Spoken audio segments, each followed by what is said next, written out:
రాజైన హేరోదు దినములయందు యూదయ దేశపు బెత్లెహేములో యేసు పుట్టిన పిమ్మట ఇదిగో తూర్పు దేశపు జ్ఞానులు యెరూషలేమునకు వచ్చి. మత్తయి 2:1. తూర్పు దేశపు జ్ఞానులు. తూర్పు దేశపు జ్ఞానులు ఎన్నో వేలాది కిలోమీటర్లు ప్రయాణం చేసి బెత్లెహేముకు దారి చూపిన నక్షత్రం ద్వారా లోకరక్షకుడు అయిన యేసుక్రీస్తు ప్రభువును గుర్తించారు.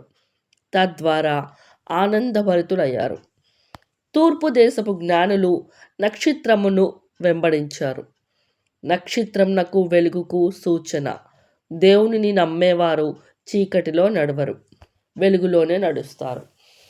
చీకటిలో నడిచేవారు అపవాదికి చెందినవారు. ఎన్ని కష్టాలు శ్రమలు వచ్చినా పరలోక మార్గం వైపే మనము నడవాలని తూర్పు దేశపు జ్ఞానుల నుంచి మనం నేర్చుకోవచ్చు. తూర్పు దేశపు జ్ఞానులు దేవునికి విధేయత చూపించారు. దేవుడు ఎటువైపు వెళ్ళమంటే అటువైపు జ్ఞానులు వెళ్ళారు. విధేయతను చూపేవారంటే దేవునికి చాలా ఇష్టము. తూర్పు దేశపు జ్ఞానులు లోకరక్షకుడు అయిన యేసుక్రీస్తు ప్రభువును పూజించారు. శ్రేష్టమైన కానుకలను బహుకరించారు. బంగారము, సాంబ్రాణి, బోళము కానుకలుగా ఇచ్చారు. ఇక బంగారం అంటే రాజుకు రాజరికానికి గుర్తు.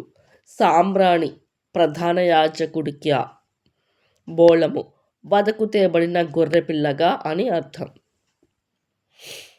తూర్పు దేశపు జ్ఞానులు యూదులు కారు.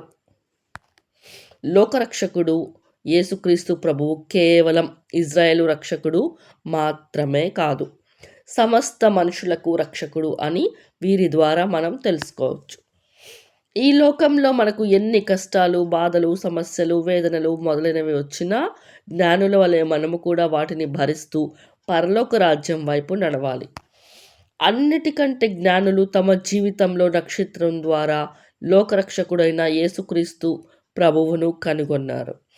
మనము కూడా మన జీవితంలో అన్నిటికంటే ముఖ్యంగా యేసుక్రీస్తు ప్రభువు చెప్పినట్లు జీవించటం, దేవుని వాక్యానుసారం నడవాలి.